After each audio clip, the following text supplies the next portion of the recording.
Isso aí, pessoal. Estamos aqui hoje no Mirante do Bairro Suíço e vamos tentar fazer um voo aqui com o nosso drone, o L600 Pro. Vou tentar levantar ele aqui hoje, ver se a gente consegue fazer uns videozinhos aqui. O lugar aqui é maneiro, só, se liga só.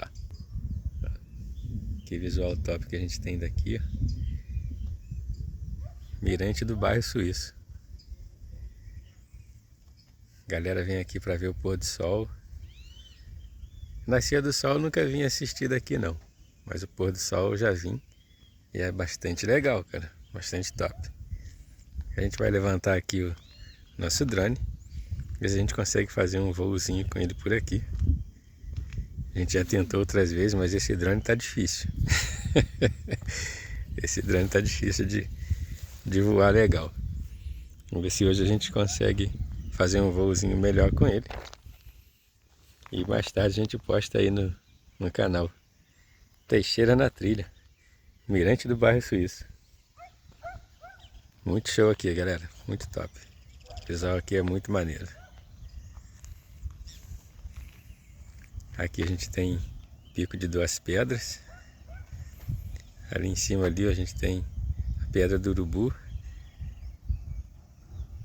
Seguindo mais para a esquerda ali a gente tem as 3 Catarinas, Catarina mãe, Catarina filha, Catarina pai. Lá naquele fundo, lá encoberto lá, tá o pico do Caledônia. E aqui por trás aqui, ó, a gente tem a pedra do imperador. Mais lá para frente a gente tem Muri, Teodoro de Oliveira. É o que a gente consegue ver daqui. Beleza, então, vamos levantar o nosso drone e vamos ver o que a gente consegue fazer por aqui hoje.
galera, levantamos o nosso drone. A gente fez aí uns videozinhos aí com ele, mas não ficou assim aquela coisa. O gimbal dele deu uma travada em determinado momento. Não funcionou, perdeu bastante da estabilidade. Mas deu pra gente fazer um vídeo mais ou menos aí. E vamos tentando aperfeiçoar, né? A gente comprou ele já tem bastante tempo, mas aí deu problema da bateria, deu problema na bateria do controle e a gente não conseguiu voar, e até acertar isso tudo demorou um pouquinho. Por isso que a gente ainda não está com bastante habilidade no nosso drone. Às vezes o controle dele falha um pouquinho também, eu não entendo muito o que está acontecendo. Às vezes a gente dá o comando, ele não obedece. Mas é isso aí, é o que nós temos para hoje. Mas muito em breve nós vamos estar adquirindo um dronezinho talvez melhor aí, e a gente poder estar trazendo aí para o nosso canal para ser mais um membro do Teixeira na Trilha. Valeu, galera, partiu, Teixeira na Trilha. E não se esquece, se inscreve no canal, ativa o sininho das notificações, deixa seu like aí nesse vídeo, deixa aí seu comentário e diz aí o que você achou desse voo que nós fizemos aí, beleza? Então tá beleza, então. Valeu, galera. Aquele abraço. Teixeira na Trilha. Valeu. Fui.